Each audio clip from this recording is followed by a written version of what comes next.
Good morning.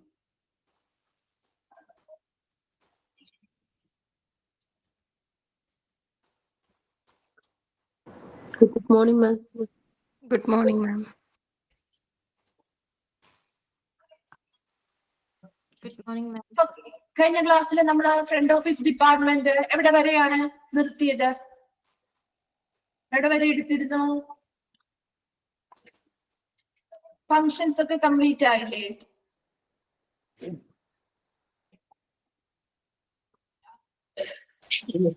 Customer wants you to അത് തുടങ്ങി എടുക്കണം അല്ലെ? ഓക്കെ.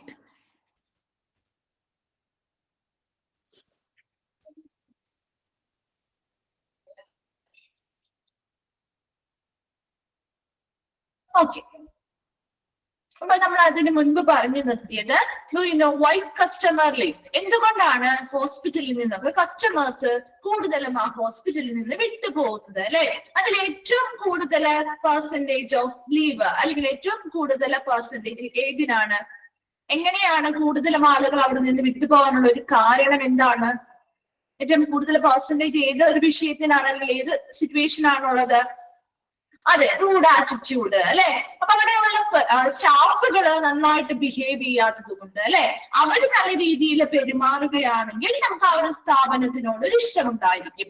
എന്നാൽ അവർ നല്ല രീതിയിൽ പെരുമാറിയില്ലെങ്കിലോ സ്വാഭാവികമായിട്ട് നമുക്ക് ആ ഒരു സ്ഥാപനത്തിലെ സർവീസുകൾ എടുക്കാനായിട്ട് ബുദ്ധിമുട്ട് അനുഭവപ്പെടുകയും അതുവഴി പലരും എന്ത് ചെയ്യാറുണ്ട്, ആ ഒരു സ്ഥാപനത്തിലെ സർവീസ് മതിയാക്കി ആ സ്ഥാപനത്തിൽ നിന്ന് വിട്ടുപോവാറുണ്ട് അല്ലെ പേഷ്യൻസ്. അപ്പൊ അതാണ് എന്താണ് do you know white customer leave എന്ന് പറയുന്ന ഒരു വിഭാഗം. അപ്പൊ ഓക്കെ ആണല്ലോ ഒരു ഭാഗങ്ങളൊക്കെ?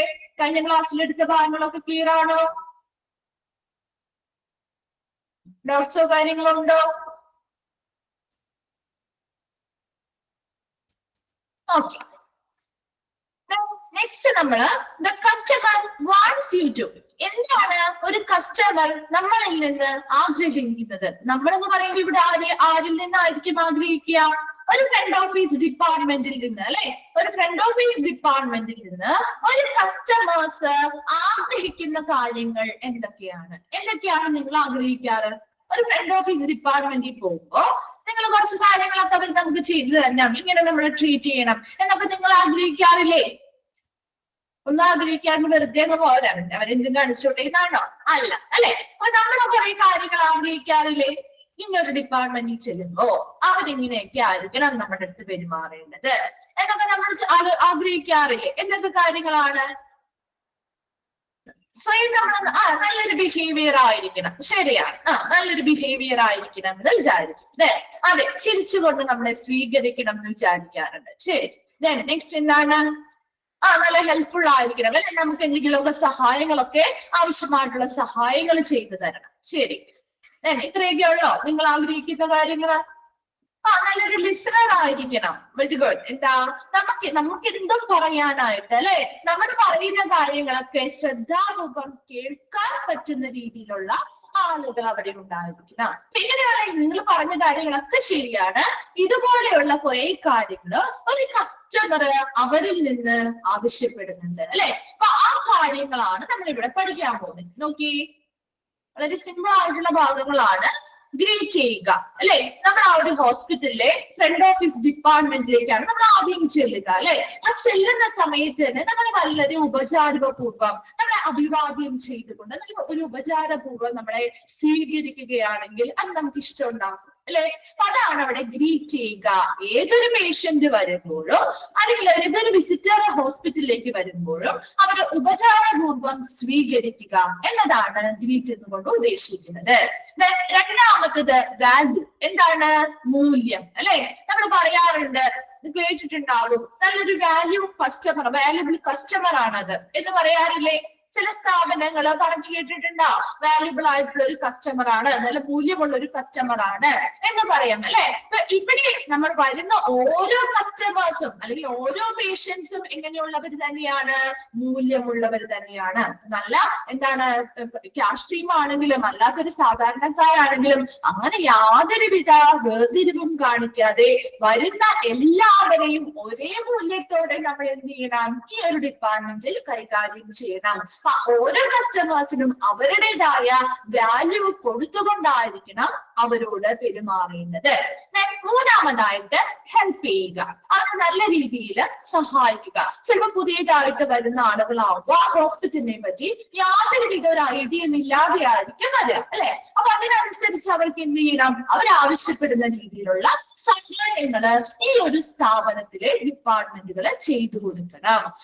ലിസൺ ചെയ്യുക, ശ്രദ്ധാപൂർവം അവരെന്ത് ചെയ്യുക? കേൾക്കുക. അപ്പൊ അവർക്ക് എന്തെങ്കിലുമൊക്കെ ആവശ്യങ്ങൾ ഉണ്ടാവും, അല്ലെങ്കിൽ കുറെ കാര്യങ്ങൾ അവർ അന്വേഷണങ്ങൾ ഉണ്ടാവും അല്ലെ, കുറെ ഇൻഫർമേഷൻസ് അവർക്ക് അറിയാനുണ്ടാവും.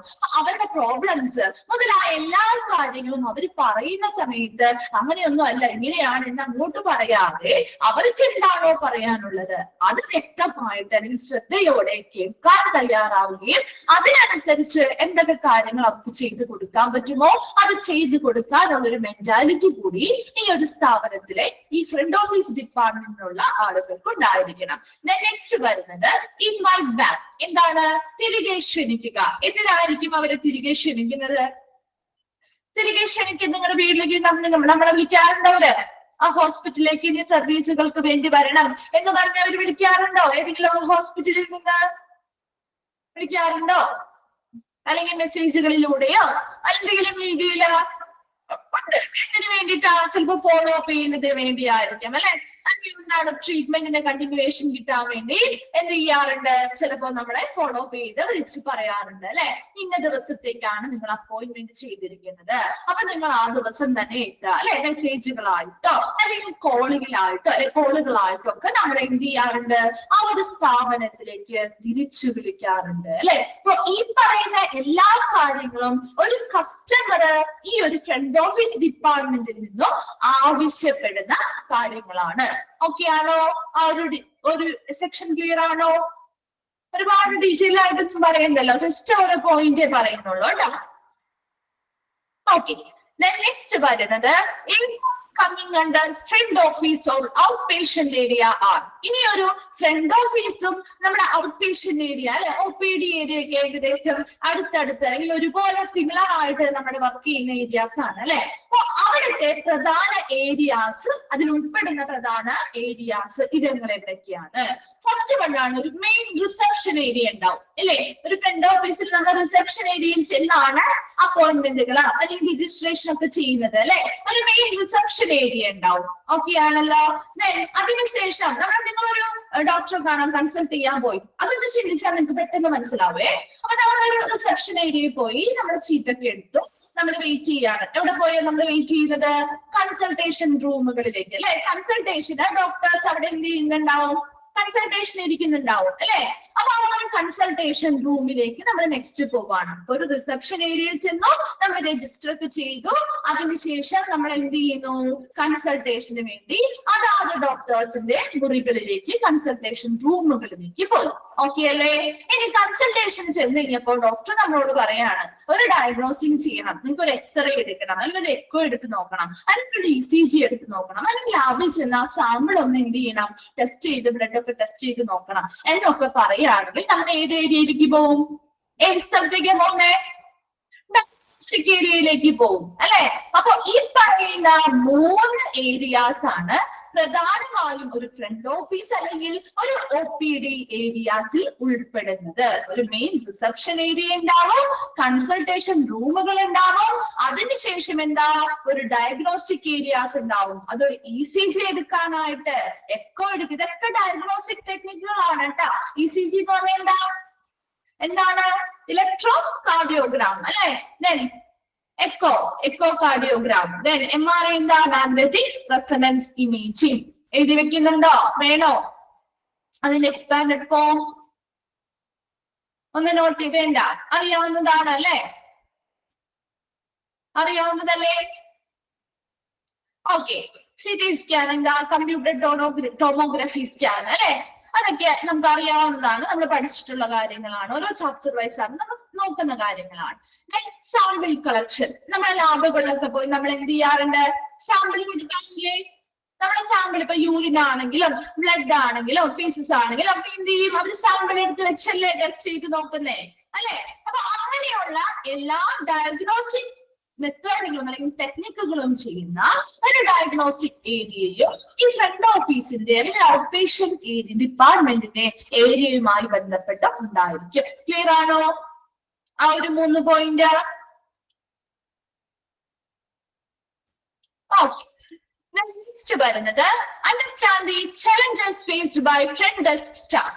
ഒരു ഫ്രണ്ട് ഓഫീസിലെ ഫ്രണ്ട് ഡെസ്ക് സ്റ്റാഫ് ഫേസ് ചെയ്യുന്ന അല്ലെങ്കിൽ നേരിടേണ്ടി വരുന്ന ചലഞ്ചസ് അല്ലെങ്കിൽ വെല്ലുവിളികൾ എന്തൊക്കെയാണ്? അപ്പൊ നമ്മളിപ്പോ ഒരു ഫ്രണ്ട് ഡെസ്ക് ഓഫീസ് അല്ലെങ്കിൽ ഒരു റിസപ്ഷനിസ്റ്റ് ആയിട്ട് പോയിരിക്കുകയാണ്. അപ്പൊ നമ്മൾ കുറെ കാര്യങ്ങൾ അവിടെ എന്ത് ചെയ്യേണ്ടി വരും? നമ്മൾ ഫേസ് ചെയ്യുന്ന കുറെ ചലഞ്ചസ് ഉണ്ടായിരിക്കും അല്ലെ. അപ്പൊ എന്തൊക്കെ കാര്യങ്ങളാണ് ഒരു ഫ്രണ്ട് ഓഫീസിലെ ഫ്രണ്ട് ഡെസ്ക് സ്റ്റാഫുകള് ഫേസ് ചെയ്യുന്ന ചലഞ്ചസ് അല്ലെങ്കിൽ വെല്ലുവിളികൾ? നോക്കിയേ.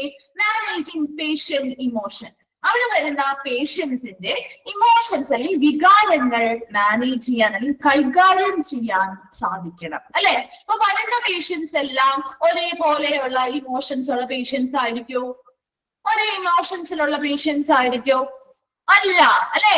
പല ഇമോഷൻസ് ആണ്. ഒരു ഹോസ്പിറ്റലാണ്. ആ ഒരു ഹോസ്പിറ്റലിലേക്ക് പല സിറ്റുവേഷൻസ് ആയിട്ടാണ് ആളുകൾ വരുന്നത് അല്ലെ. അപ്പൊ ഓരോരുത്തരുടെയും ഇമോഷൻസ് അല്ലെങ്കിൽ വികാരങ്ങൾ എന്ന് പറയുന്നത് വ്യത്യസ്തമായിരിക്കും. ചിലർക്ക് സങ്കടമാണെങ്കിൽ ചിലർക്ക് ദേഷ്യമായിരിക്കും അല്ലെ. ചിലർക്ക് അല്ല അതേസമയം വലിയ കുഴപ്പമൊന്നും നോർമൽ ആയിരിക്കും. അങ്ങനെ വ്യത്യസ്തമായ വികാരങ്ങളുള്ള ആളുകളാണ് ഹോസ്പിറ്റൽസിൽ വരുന്നത്. സ്വാഭാവികമായിട്ടും അവരുടെ ഫേസ് ചെയ്യുന്ന സിറ്റുവേഷൻസിനനുസരിച്ചാണ് ആ ഒരു ഇമോഷൻസ് വരുന്നത് അല്ലെ. അപ്പൊ അങ്ങനെയുള്ള ഏതൊരാള് വരുമ്പോഴും ഏതൊരു പേഷ്യൻസ് ആ ഒരു ഹോസ്പിറ്റലിലേക്ക് അതെ ഹാപ്പി ആകുന്നുണ്ട്. ശരിയാണ്. ഡെലിവറി ഒക്കെ കഴിയുമ്പോൾ ഹാപ്പി ആവും. അപ്പൊ അങ്ങനെ പല പല ഫേസുകളിലൂടെ കടന്നു പോകുന്ന ആളുകളായതുകൊണ്ട് തന്നെ അവരുടെ ഇമോഷൻസിലും വ്യത്യാസം ഉണ്ടാവും അല്ലെ. അപ്പൊ ഈ ഒരു ഫ്രണ്ട് ഓഫീസിലേക്ക് ഇങ്ങനെ പല ഇമോഷൻസിലുള്ള ആളുകളായിരിക്കും വരുന്നത് അല്ലെ. അപ്പൊ അങ്ങനെ വരുന്ന സമയത്ത് ചിലപ്പോ ചിലരൊരാൾ വന്ന് നിങ്ങളോട് ഒരു കാര്യമില്ലാതെ ദേഷ്യപ്പെടാന്ന് വിചാരിക്കുക. അപ്പൊ നമ്മൾ തിരിച്ചെന്ത് ചെയ്യാൻ പാടില്ല?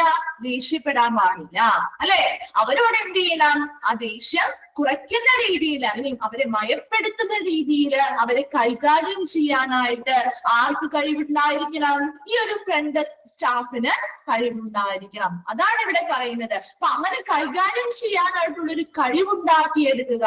അങ്ങനെ ഇങ്ങനെ വരുന്ന ഇമോഷൻസ് പല ഇമോഷൻസിൽ വരുന്ന പേഷ്യൻസിനെ കൺട്രോൾ ചെയ്യാൻ അല്ലെങ്കിൽ കൈകാര്യം ചെയ്യാനായിട്ട് നല്ലൊരു അറിവ് അല്ലെങ്കിൽ ഒരു കഴിവുണ്ടാക്കിയെടുക്കുക എന്ന് പറയുന്നത് ആ ഒരു ഫ്രണ്ട് ഡെസ്ക് സ്റ്റാഫിന്റെ ഒരു വെല്ലുവിളി അല്ലേ.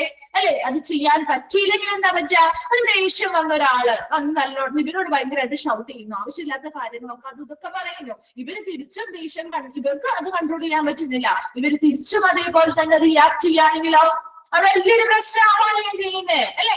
അതുകൊണ്ട് തന്നെ എപ്പോഴും ഏത് ഇമോഷൻസിൽ വരുന്ന ആളുകളാണെങ്കിൽ പോലും അവരെ കൈകാര്യം ചെയ്യുക എന്ന് പറയുന്നത് ഇവര് നേരിടുന്ന ഒരു വെല്ലുവിളിയാണ്. ഓക്കെ അല്ലെ. First point.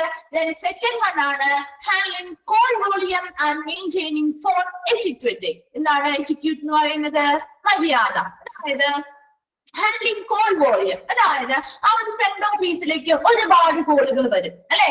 ആ കോളുകളൊക്കെ കൃത്യമായിട്ട് എന്ത് ചെയ്യണം, ആൻസർ ചെയ്യണം. അത് നന്നായിട്ട് ആ വരുന്ന കോളുകളൊന്നും നമ്മൾ കട്ട് ചെയ്ത് കളയാനോ അല്ലെങ്കിൽ റെസ്പോണ്ട് ചെയ്യാതിരിക്കാനൊന്നും പറ്റില്ല. അപ്പൊ ആ ഫ്രണ്ട് ഓഫീസിലേക്ക് വരുന്ന എല്ലാ കോളുകളും ശരിയായ രീതിയിൽ ഹാൻഡിൽ ചെയ്യണം, കൈകാര്യം ചെയ്യണം. കൂടാതെ മെയിൻറ്റെയിനിങ് ഫോൺ എറ്റിക്വറ്റ്, എന്താ ഫോൺ ഉപയോഗിക്കുമ്പോൾ അല്ലെങ്കിൽ നമ്മളൊരു ഫോൺ കോളിലായിരിക്കുമ്പോൾ നമ്മൾ പാലിക്കേണ്ടതായിട്ടുള്ള കുറെ മര്യാദകളുണ്ട് അല്ലെ. വെറുതെ അങ്ങോട്ടും ഇങ്ങോട്ടും നമ്മുടെ വീടുകളിൽ നിന്ന് സംസാരിക്കുന്നത് പോലെയോ അല്ലെങ്കിൽ നമ്മുടെ ഫ്രണ്ട്സുമായിട്ട് സംസാരിക്കുന്ന പോലെയോ നമുക്ക് ഈ ഒരു സ്ഥാപനത്തിൽ നിൽക്കുമ്പോൾ ചെയ്യാൻ പറ്റുമോ? ഒരു ഫോൺ കോൾ വരുമ്പോ ഇല്ല. അതിൻ്റെതായ പ്രൊഫഷണൽ രീതിയിലായിരിക്കണം. ആ ഒരു നല്ല മര്യാദയോട് കൂടി തന്നെ എന്ത് ചെയ്യണം, ആ ഫോൺ കോൾ അറ്റൻഡ് ചെയ്യുകയും അവരോട് സംസാരിക്കുകയും വേണം. അങ്ങനെ ഒരു ഫോൺ കോളുകളിലുള്ള അല്ലെങ്കിൽ ആ ഒരു ഫോൺ വിളിക്കുന്ന സമയത്തുള്ള ആ മര്യാദകൾ കൂടി നിലനിർത്തിക്കൊണ്ടായിരിക്കണം ഈ കോളുകൾ വരുമ്പോൾ ആ കാര്യങ്ങൾ കൈകാര്യം ചെയ്യേണ്ടത്. ഓക്കെ അല്ലേ? Third point, managing patient wait times and patient flow. ഇനി ചില ആളുകൾക്ക് ഇപ്പൊ ചില ഹോസ്പിറ്റലിൽ ചെല്ലുമ്പോൾ ഒരുപാട് തിരക്കൊക്കെ വരുന്ന സമയത്ത് നമുക്ക് ആ പേഷ്യൻസിനെ ഒരുപാട് സമയം ചിലപ്പോൾ വെയിറ്റ് ചെയ്യേണ്ടതായിട്ട് വരാം. അല്ലെങ്കിൽ ഒരുപാട് പേഷ്യന്റ് ഫ്ലോ എന്ന് പറഞ്ഞാൽ ആ ഹോസ്പിറ്റലിലേക്കുള്ള പേഷ്യൻസിന്റെ ഒഴുക്ക് അല്ലെ. ഇപ്പൊ ചില സമയങ്ങളിൽ നമുക്കറിയാം ഒരുപാട് ആളുകൾ എന്ത് ചെയ്യും, ആ ഹോസ്പിറ്റലിലേക്ക് ചിലപ്പോൾ ഒരുപാട് തിരക്ക് അനുഭവപ്പെടാറുണ്ട് ഹോസ്പിറ്റലുകളിൽ. ആ തിരക്ക് അനുഭവപ്പെടുമ്പോ ഈ വരുന്ന ആളുകളൊക്കെ നമ്മൾ എന്ത് ചെയ്യേണ്ടി വരും, മാനേജ് ചെയ്യേണ്ടതായിട്ട് വരും അല്ലെ. അപ്പൊ ആ പേഷ്യൻസിന്റെ ആ ഫ്ലോ അല്ലെങ്കിൽ ആ ഒരു ഒഴുക്ക് നിയന്ത്രിക്കണം. അതുപോലെ തന്നെ ഒരുപാട് പേഷ്യൻസ് ചിലപ്പോൾ ഒരുപാട് സമയം വെയിറ്റ് ചെയ്യിപ്പിക്കുന്നതായിട്ട് വരാതെ അവരെ കൃത്യമായിട്ടുള്ള സമയങ്ങളിൽ അതാത് പ്രൊസീജിയേഴ്സ് ചെയ്ത് വിടാനായിട്ടുള്ള കാര്യങ്ങൾ കൂടി ഇവിടെ എന്ത് ചെയ്യേണ്ടതായിട്ടുണ്ട്, ചെയ്തു കൊടുക്കേണ്ടതായിട്ടുണ്ട്. അതാണ് മാനേജിങ് പേഷ്യന്റ് വെയിറ്റ് ടൈംസ്. പേഷ്യൻസിന് ഒരുപാട് സമയം വെയിറ്റ് ചെയ്യിപ്പിക്കാതെ അവർക്ക് ആവശ്യമായിട്ടുള്ള കാര്യങ്ങളൊക്കെ വേഗം ചെയ്ത് അവരെന്ത് ചെയ്യണം, അവരുടേതായ പ്രൊസീജിയർ കഴിഞ്ഞ് അവരെ വിടാനായിട്ടാണ് നമ്മൾ ശ്രമിക്കേണ്ടത്. അതുപോലെ തന്നെ ഒരുപാട് പേഷ്യൻസ് ആ ഹോസ്പിറ്റലിലേക്ക് വരുന്ന സമയത്ത് എല്ലാവരെയും മാനേജ് ചെയ്യണം. അതോടൊപ്പം തന്നെ ഈ പറയുന്ന ആ ഒരു ഫ്ലോ അല്ലെങ്കിൽ ഒരു തിരക്ക് അല്ലെങ്കിൽ ആ ഒരു ട്രാഫിക് ഹോസ്പിറ്റലിലെ കുറയ്ക്കാനായിട്ട് അല്ലെങ്കിൽ നിയന്ത്രിക്കാനായിട്ട് ഈ ഒരു ഫ്രണ്ട് ഡെസ്ക് സ്റ്റാഫുകൾ എന്ത് ചെയ്യേണ്ട കുറച്ച് ഡ്യൂട്ടീസുകൾ ഉണ്ട്. ഇതെല്ലാം അവര് ഫേസ് ചെയ്യുന്ന ഒരു ചലഞ്ച് തന്നെയാണ്. ഈ പറയുന്ന സിറ്റുവേഷൻ ഒക്കെ വരുമ്പോൾ നല്ല രീതിയിൽ ഹാൻഡിൽ ചെയ്ത് പോയില്ല എങ്കിൽ അതിൻ്റെതായ ആഫ്റ്റർ എഫക്ട്സ് ഈ പ്രോബ്ലംസ് വരാൻ സാധ്യതയുണ്ട്. ലാസ്റ്റ് പോയിന്റ് ആണ് കംപ്ലൈന്റ് റെസൊല്യൂഷൻ. എന്താണ് കംപ്ലൈന്റ് റെസൊല്യൂഷൻ എന്ന് പറഞ്ഞാല്? പരാതി പരിഹാരം അല്ലെ. അവരുടേതായ രീതിയിൽ അവിടെ വരുന്ന പേഷ്യൻസിൽ നിന്ന് വരുന്ന കംപ്ലൈന്റ്സ് അല്ലെങ്കിൽ പരാതികൾ എന്ത് ചെയ്യണം, കൃത്യസമയത്ത് പരിഹരിച്ചു നൽകുക അല്ലെ. അല്ലെങ്കിൽ ആ ഒരു കംപ്ലൈന്റിനുള്ള സൊല്യൂഷൻസ് അതാത് സമയങ്ങളിൽ കാണുക എന്ന് പറയുന്നതും ഇവര് ഫേസ് ചെയ്യുന്ന ഒരു ചലഞ്ചാണ് അല്ലെ. ചില ആളുകളുണ്ട് നമ്മൾ ചെന്ന് പറഞ്ഞ ഉടനടി തന്നെ അതിനൊരു ആക്ഷൻ എടുക്കണം എന്ന് പറഞ്ഞു നിൽക്കുന്നവരുണ്ടാവും അല്ലെ. അപ്പൊ ആ കൃത്യസമയത്ത് അതിനനുസരിച്ചുള്ള പ്രവർത്തനം നടത്തിയില്ലെങ്കിലോ അവര് അവിടെ നിന്ന് ഒച്ചപ്പാടുണ്ടാക്കും അല്ലെ. ചില ഹോസ്പിറ്റലിൽ കണ്ടിട്ടുണ്ടോ ചില ആളുകൾ വെറുതെ നിന്ന് ദേഷ്യപ്പെട്ട് ഭയങ്കര പ്രശ്നങ്ങളൊക്കെ ആക്കി വിടുന്നത്. അതുപോലെയുള്ള ആളുകളും ഒക്കെ ഉണ്ട്. എല്ലാവരുടെയും ഇടയിൽ അങ്ങനെയുള്ള പല രീതിയിലുള്ള ആളുകളാണ്. അവരുടേതായ രീതിയിലുള്ള കംപ്ലൈന്റ്സോ കാര്യങ്ങളോ വരുമ്പോ അത് ഉടനടി സോൾവ് ചെയ്യാനായിട്ടുള്ള ഒരു കഴിവും കാര്യങ്ങളും ഇവർക്കില്ല എങ്കിൽ അതും ഒരു പ്രശ്നമായിട്ട് വരാം. ഈ പറയുന്ന 4 എണ്ണവും എന്താണ്, ഒരു ഫ്രണ്ട് ഡെസ്ക് സ്റ്റാഫ് ഫേസ് ചെയ്യേണ്ടി വരുന്ന ചലഞ്ച് അല്ലെങ്കിൽ വെല്ലുവിളിയാണ്. വേഗം ഒന്ന് വായിച്ചു നോക്കിയ 4 പോയിന്റ്സ്.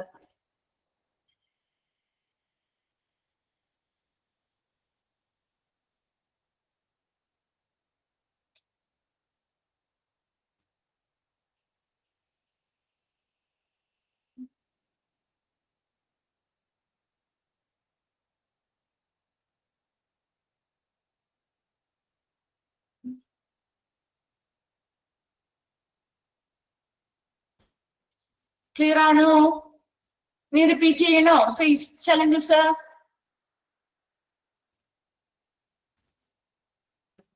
ഓക്കെ ആണോ? ഒന്ന് റിപ്ലൈ ചെയ്തേ. Okay okay. നെക്സ്റ്റ് നമ്മള് മെയിൻ ഗോൾ. ഓക്കെ, നെക്സ്റ്റ് വരുന്നത് മെയിൻ ഗോൾ ആണ്. അതായത് പ്രധാന ലക്ഷ്യം. ഈ ഒരു സ്ഥാപനത്തിന് അല്ലെങ്കിൽ ആ ഒരു സ്ഥാപനത്തിലെ ഫ്രണ്ട് ഓഫീസിന്റെ ഗോൾ അല്ലെങ്കിൽ പ്രധാന ലക്ഷ്യം എന്താണ് അല്ലെ. Your main goal is to have each patient leave with a smile or satisfaction on their face and a feeling of having been well taken care of by you and your employees or colleagues. എന്താണ് അവരുടെ പ്രധാന ലക്ഷ്യം എന്ന് പറയുന്നത്? എന്താ? അവിടെ ഒരു patient അല്ലെ, ആ ഒരു സ്ഥാപനത്തിന്റെ പ്രധാന ലക്ഷ്യം അല്ലെങ്കിൽ ആ ഒരു ഫ്രണ്ട് ഓഫീസ് ഡിപ്പാർട്ട്മെന്റിന്റെ പ്രധാന ലക്ഷ്യം എന്ന് പറയുന്നത്, ആ ഒരു ഫ്രണ്ട് ഓഫീസ് ഡിപ്പാർട്ട്മെന്റിൽ നിന്ന് ഒരു പേഷ്യന്റ് പോകുന്ന സമയത്ത് അവരുടെ ഫേസിൽ എങ്ങനെയായിരിക്കണം? അവരുടെ ഫേസ് എന്ന് പറയുന്നത് എന്തോടു കൂടിയുള്ള ഒരു ഫേസ് ആയിരിക്കണം? എങ്ങനെ ഒരു ഫേസ് ആയിരിക്കണം? ദേഷ്യപ്പെട്ടുള്ള ഒരു ഫേസ് ആയിരിക്കണം എന്നാണോ പറയുന്നത്? അല്ല, സ്മൈലോട് കൂടിയുള്ള ഒരു ഫേസ് ആയിരിക്കണം അല്ലെ. അല്ലെങ്കിലോ അവരുടെ ഫേസിൽ ഒരു സാറ്റിസ്ഫാക്ഷൻ, സംതൃപ്തി നമുക്ക് കാണാൻ സാധിക്കണം അല്ലെ. And feeling of having been well take care of you by your employees colleagues. ഇവിടെ യു എന്നൊക്കെ ഉദ്ദേശിക്കുന്നത് ഡിപ്പാർട്ട്മെന്റിനെയാണ് കേട്ടോ. Feeling of having been well take care of you by you, അതായത് ആ ഒരു സ്ഥാപനത്തിലെ ജീവനക്കാർ, ഒരു ഫ്രണ്ട് ഓഫീസ് ഡിപ്പാർട്ട്മെന്റിലെ ജീവനക്കാരും അതുപോലെ അവരുടെ സഹപ്രവർത്തകര് അല്ലെ, ആ സ്ഥാപനത്തിലെ തന്നെ മറ്റ് ജീവനക്കാർ അല്ലെങ്കിൽ ഇവരുടെ സഹപ്രവർത്തകര് അവരെങ്ങനെയാണ്? ഇവരെ നന്നായി അല്ലെ, ഇവരെ നന്നായിട്ട് ടേക്ക് കെയർ ചെയ്തു അല്ലെങ്കിൽ നന്നായി പരിപാലിച്ചു എന്നൊരു ഫീലിംഗ് കൂടി അവർക്കുണ്ടായിരിക്കണം. മനസ്സിലായോ? മെയിൻ ഗോൾ അല്ലെങ്കിൽ ലക്ഷ്യം എന്ന് പറഞ്ഞത് എന്താ പറഞ്ഞേ? ഓരോ പേഷ്യൻസും ഇവിടെ നിന്ന് വിട്ടുപോകുന്ന സമയത്ത് അവരുടെ ഫേസിൽ അല്ലെങ്കിൽ അവരുടെ ആ ഒരു ഫേസിൽ എങ്ങനെയായിരിക്കണം? നല്ലൊരു സ്മൈൽ ഉണ്ടായിരിക്കണം അല്ലെ, ചിരിച്ചുകൊണ്ടായിരിക്കണം പോവേണ്ടത്. അല്ലെങ്കിലോ അവർ വളരെ സാറ്റിസ്ഫൈഡ് ആണെന്ന് നമുക്ക് തോന്നണം, സംതൃപ്തരാണെന്ന് തോന്നണം. ആ ഫീലിംഗ്, ഇനി അവരുടെ ഫീലിംഗ്സ് എങ്ങനെയായിരിക്കണം? അവരും ഈ ഒരു ഫ്രണ്ട് ഓഫീസിലെ ഡിപ്പാർട്ട്മെന്റിലെ ആളുകളും അവരുടെ സഹപ്രവർത്തകരും, അതായത് ആ ഹോസ്പിറ്റലിലെ മറ്റ് ജീവനക്കാരും അവരെ നന്നായിട്ട് പരിചരിച്ചു എന്നൊരു ഫീലിങ്സ് അല്ലെങ്കിൽ എന്നൊരു വികാരത്തോടു കൂടിയായിരിക്കണം അവരിവിടെ നിന്ന് പോവേണ്ടത്. അതാണ് ഈ പറയുന്ന മെയിൻ ഗോൾ എന്ന് പറയുന്നത്. ക്ലിയർ ആണോ? മെയിൻ ഗോൾ ഒന്ന് വായിച്ചു നോക്കി. മെയിൻ ഗോള്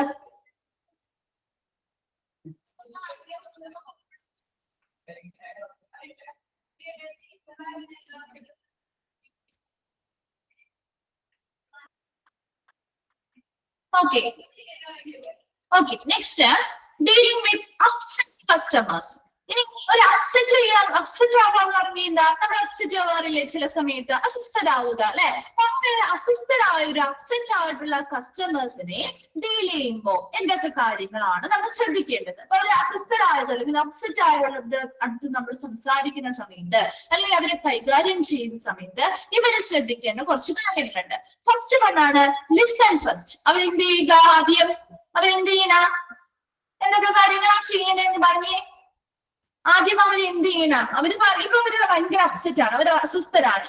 അവരെന്താണോ പറയുന്നത് ആദ്യം തന്നെ എന്ത് ചെയ്യണം? ശ്രദ്ധാപൂർവം കേൾക്കണം. then offer solution. അത് പിന്നെ അതിനുശേഷം ആദ്യം അവരുടെ പ്രോബ്ലം എന്താണെന്ന് കേൾക്കണം അല്ലെ. നല്ല രീതിയിൽ ശ്രദ്ധയോടുകൂടി അവരുടെ പ്രോബ്ലം എന്താണ് അവരിങ്ങനെ അസ്വസ്ഥരാവാനുള്ള കാരണം എന്താണ് എന്നാദ്യം ശ്രദ്ധയോടുകൂടി കേൾക്കുക.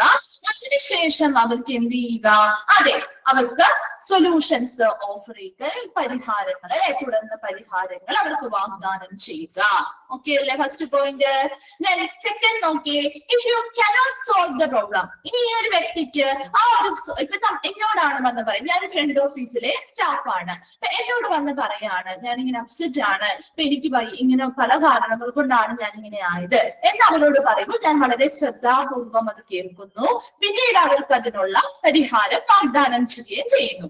എന്നാൽ എനിക്ക് ഈ പറയുന്ന പ്രോബ്ലത്തിനെ കൃത്യമായിട്ടുള്ള ഒരു സൊല്യൂഷൻ കണ്ടെത്താൻ പറ്റിയില്ല, അത് നല്ല രീതിയിൽ എനിക്ക് പ്രോബ്ലത്തെ സോൾവ് ചെയ്യാൻ സാധിച്ചില്ല എന്ന് വിചാരിക്കും. അപ്പൊ നമ്മൾ എന്ത് ചെയ്യണം? അയ്യോ എനിക്ക് സോൾവ് ചെയ്യാൻ പറ്റിയില്ല, നിങ്ങൾ വേറെ എന്തെങ്കിലും അത് പൊക്കോട്ടോ എന്ന് പറഞ്ഞു വിടാനാ ചെയ്യേണ്ടത്.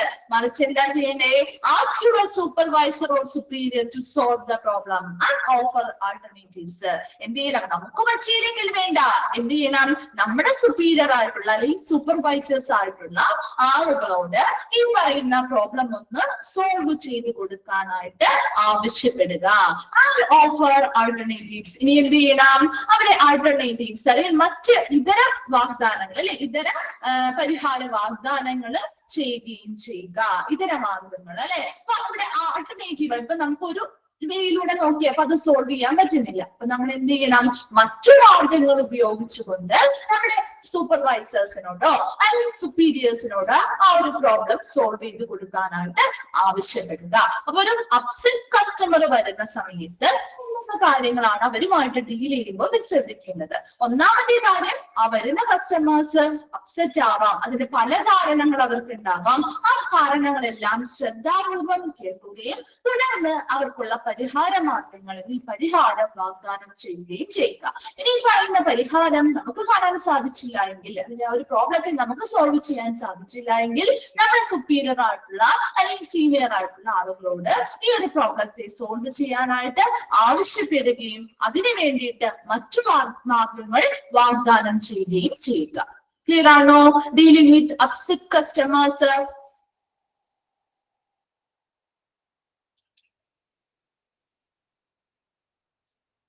എന്താണ് ഒരു റിപ്ലൈ ഇല്ലാത്തത്? ക്ലിയർ ആയില്ലേ? ഓക്കെ. നെക്സ്റ്റ് വരുന്നത് role of health care desk team. ഇനി ആ ഒരു role of health care resource desk നോക്കി, ഒരു 3 വിഭാഗമായിട്ടാണ് നമ്മൾ ഇനി പഠിക്കാൻ പോകുന്നത് കേട്ടോ. Health care resource desk, health check desk and dispatch desk. ഈ 3 വിഭാഗമാക്കി തിരിച്ചുകൊണ്ടാണ് നമ്മൾ ഇനി അവർ ഓരോരുത്തരുടെയും റോൾ അല്ലെങ്കിൽ പങ്ക് എന്താണ് അവിടെ വഹിക്കുന്നത് എന്ന് പഠിക്കാൻ പോകുന്നത്. അപ്പൊ ഓരോന്നും പഠിക്കുമ്പോൾ നിങ്ങൾക്ക് അതിന്റെ വ്യത്യാസം മനസ്സിലാവും കേട്ടോ. ഇവിടെ ഒരു റിസോഴ്സ് ഡെസ്ക് എന്ന് പറയുമ്പോൾ ആളുകൾ അപ്പോയിന്റ്മെന്റുകൾ കൊടുക്കുക, അതിനനുസരിച്ച് ഡോക്ടേഴ്സ്, എംപ്ലോയീസ്, ഇപ്പൊ നമ്മുടെ റിസപ്ഷനിൽ ചെല്ലുമ്പോൾ ഇൻഫർമേഷൻസ് ഒക്കെ നമുക്ക് തരാറില്ലേ, അതുപോലെ റിസോഴ്സുകൾ കൊടുക്കുന്ന അല്ലെങ്കിൽ ആ വിഭവങ്ങളുമായി ബന്ധപ്പെട്ട എല്ലാ കാര്യങ്ങളും ഇവിടെയാണ് ചെയ്യുന്നത്. ഇനി ഒരു ഹെൽത്ത് ചെക്ക് ഡെസ്ക് എന്ന് പറയുമ്പോൾ നമുക്കറിയാം, ഒരു ഹെൽത്ത് ചെക്കപ്പിന് വന്ന ആളുകൾക്ക് അവരെ നല്ല രീതിയിൽ ഹാൻഡിൽ ചെയ്യുക, അവർക്ക് വേണ്ട അസിസ്റ്റൻസ് കാര്യങ്ങൾ കൊടുക്കുക, അവരെ അപ്പോയിന്റ്മെന്റുകളും കാര്യങ്ങളും ഷെഡ്യൂൾ ചെയ്യുക, അവർ കൃത്യമായിട്ടുള്ള ഇടങ്ങളിലേക്ക് കൊണ്ടുപോവുക, അതിനുശേഷം ഇപ്പൊ ഒരു ചെക്കപ്പ് ഒക്കെ ചെയ്തു കഴിഞ്ഞാൽ അവർക്ക് റിപ്പോർട്ടുകൾ കാര്യങ്ങൾ കൊടുക്കുക. അങ്ങനെയുള്ള ഒരു വിഭാഗമാണ് ഹെൽത്ത് ചെക്ക് ഡെസ്ക് എന്ന് പറയുന്നത്. ഇതൊക്കെ ഈ ഫ്രണ്ട് ഓഫീസിനുള്ളിൽ വരുന്ന പല പല വിഭാഗമായിട്ട് തിരിച്ചിരിക്കുന്നത് മാത്രം കേട്ടോ.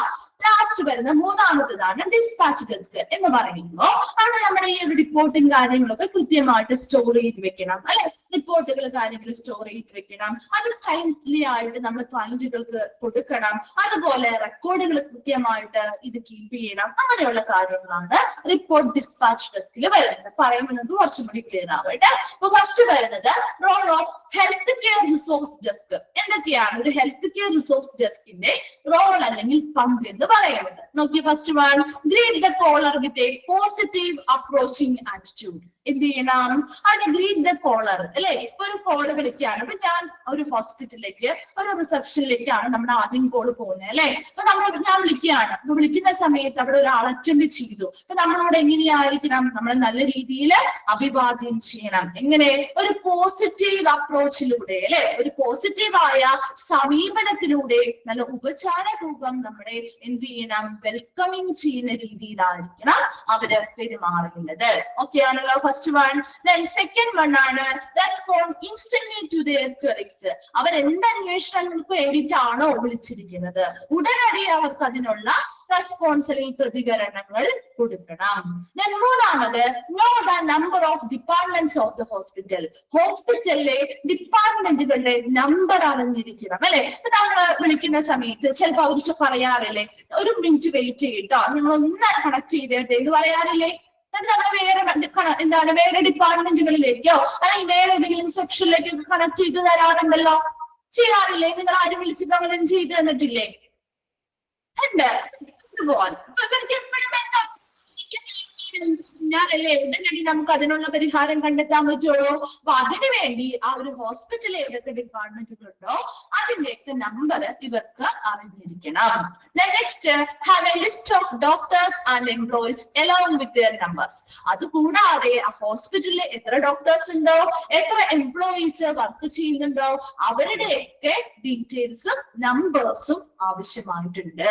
ഈ ഒരു സ്ഥലത്ത് ഈ ഒരു റിസോഴ്സ് ഡെസ്കില് അതൊക്കെ അവരുടെ കയ്യിൽ ഉണ്ടായിരിക്കണം. Then should never be haughty while receiving a call. Haughty എന്ന് പറഞ്ഞാൽ എന്താ? ഹോട്ടി എന്ന് പറഞ്ഞാല് അഹങ്കാരം അല്ലെ. അപ്പൊ ഇവിടെ while receiving a call, ഒരു കോൾ റിസീവ് ചെയ്യുമ്പോൾ ഒരു വ്യക്തി വിളിച്ച് നമ്മളൊരു അങ്ങോട്ട് വിളിക്കുന്ന സമയത്ത് അവർ ആ കോൾ സ്വീകരിക്കുന്ന സമയത്ത് ഒരിക്കലും അവർ അഹങ്കാരത്തോടു കൂടി പെരുമാറാൻ പാടില്ല. എന്തിനാണ് വിളിച്ചത്, നിങ്ങൾ എന്തിനാ ഇപ്പൊ വിളിച്ചതൊക്കെ രീതിയിൽ ചില ആളുകൾ ഭയങ്കരമായിട്ട് റൂഡായിട്ട് ബിഹേവ് ചെയ്യുന്നവരുണ്ട് കേട്ടോ. അപ്പൊ ഇപ്പത്തെ ഓൾമോസ്റ്റ് ഒക്കെ നമുക്ക് കുറച്ചും കൂടി ഫ്രണ്ട്ലി ആയിട്ട് സംസാരിക്കുന്ന രീതിയിലുള്ള ആളുകൾ തന്നെയാണ്. അപ്പൊ എപ്പോഴും അവർ അഹങ്കാരത്തോടു കൂടി ഒരിക്കലും ഒരു കോൾ വിളിച്ച് നമ്മൾ റിസീവ് ചെയ്യുന്ന സമയത്ത് അവർ അഹങ്കാരത്തോടു കൂടി സംസാരിക്കാനോ പെരുമാറാനോ പാടില്ല.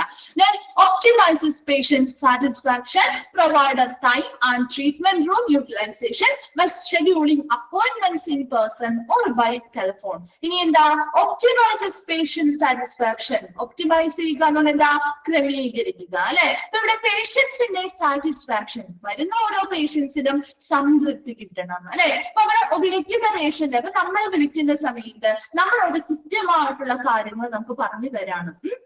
നമുക്ക് ഇന്ന സമയത്താണ് അപ്പോയിന്റ്മെന്റുകൾ കിട്ടിയിരിക്കുന്നത്, ഇന്ന ട്രീറ്റ്മെന്റ് റൂം അല്ലെങ്കിൽ ഇന്ന ഏരിയ ഉപയോഗിച്ചുകൊണ്ടാണ് നമുക്ക് ഉപയോഗിക്കാനായിട്ട് സാധിക്കും.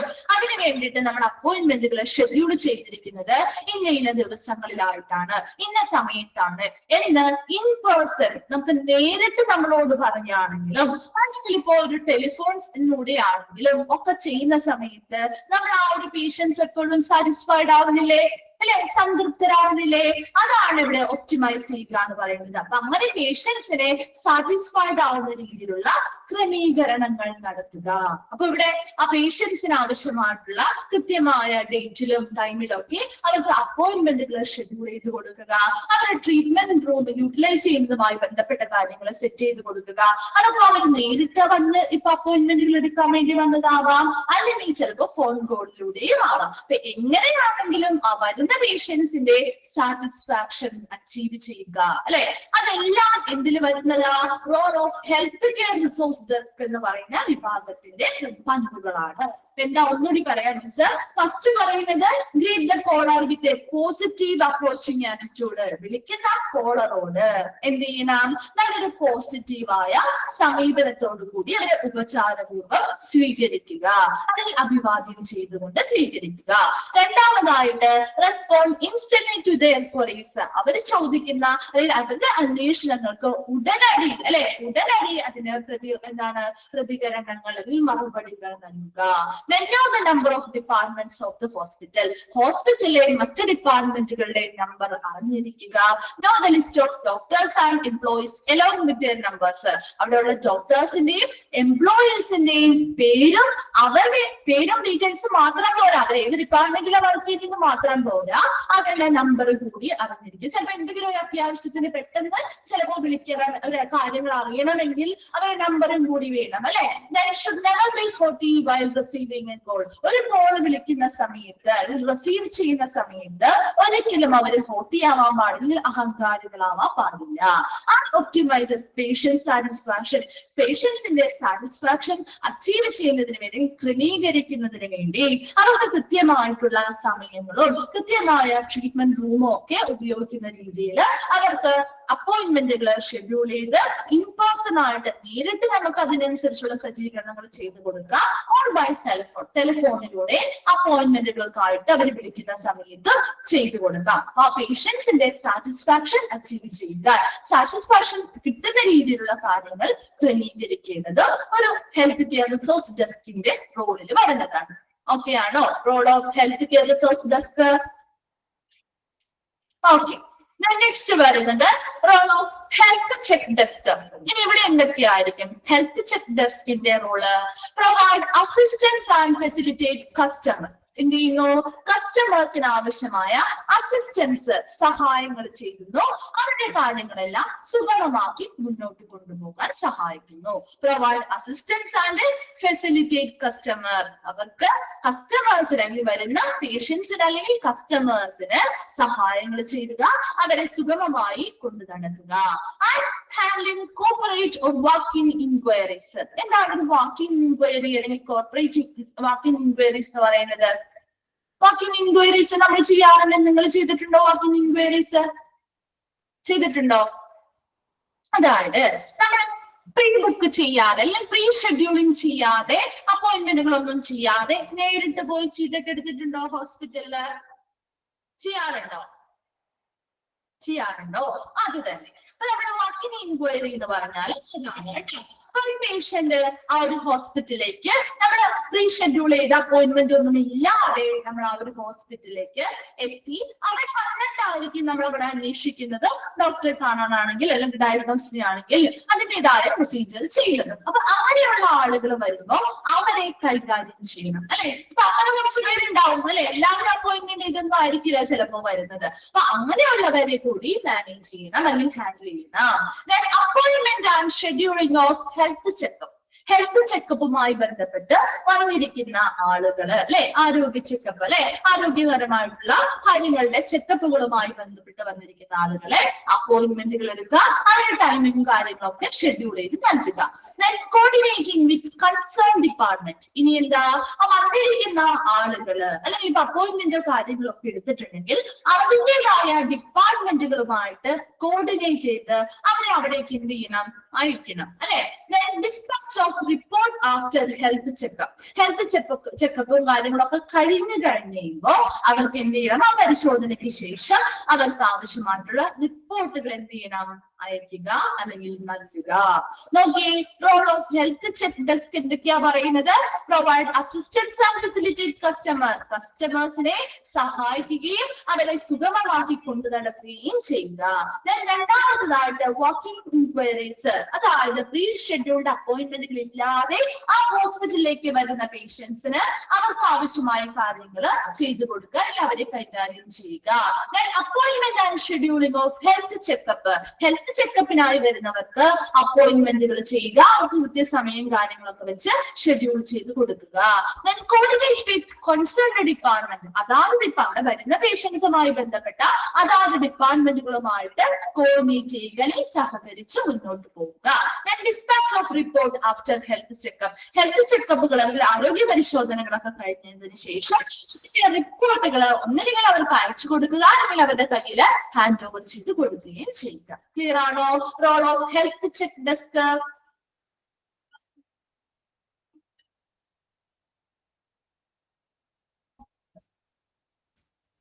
ഓക്കെ, നെക്സ്റ്റ് വരുന്നത് റിപ്പോർട്ട് ഡിസ്പാച്ച് ഡെസ്ക്.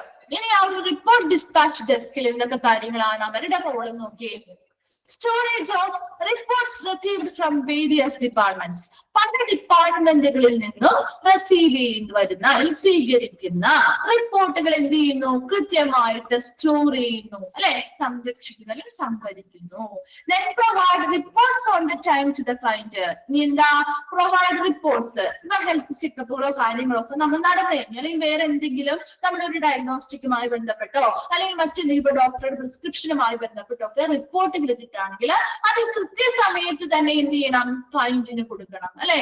ഒരുപാട് സമയം അവർ അതിന് വേണ്ടി വെയിറ്റ് ചെയ്യിപ്പിക്കാതെ അത് എപ്പോഴാണോ കിട്ടുന്നത് ആ റിപ്പോർട്ടുകൾ അതേ സമയം തന്നെ നമ്മൾ അത് ക്ലയന്റിന് ഇവരെന്ത് ചെയ്തിരിക്കണം, കൊടുത്തിരിക്കണം.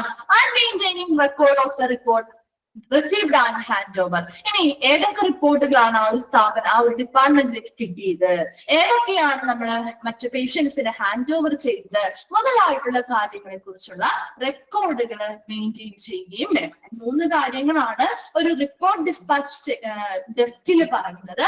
ഫസ്റ്റ് വൺ പറഞ്ഞത് storage of reports received from various department. പല ഡിപ്പാർട്ട്മെന്റുകളിൽ നിന്നും റിസീവ് ചെയ്യുന്ന അല്ലെങ്കിൽ സ്വീകരിക്കുന്ന റിപ്പോർട്ടുകൾ സ്റ്റോർ ചെയ്യുക.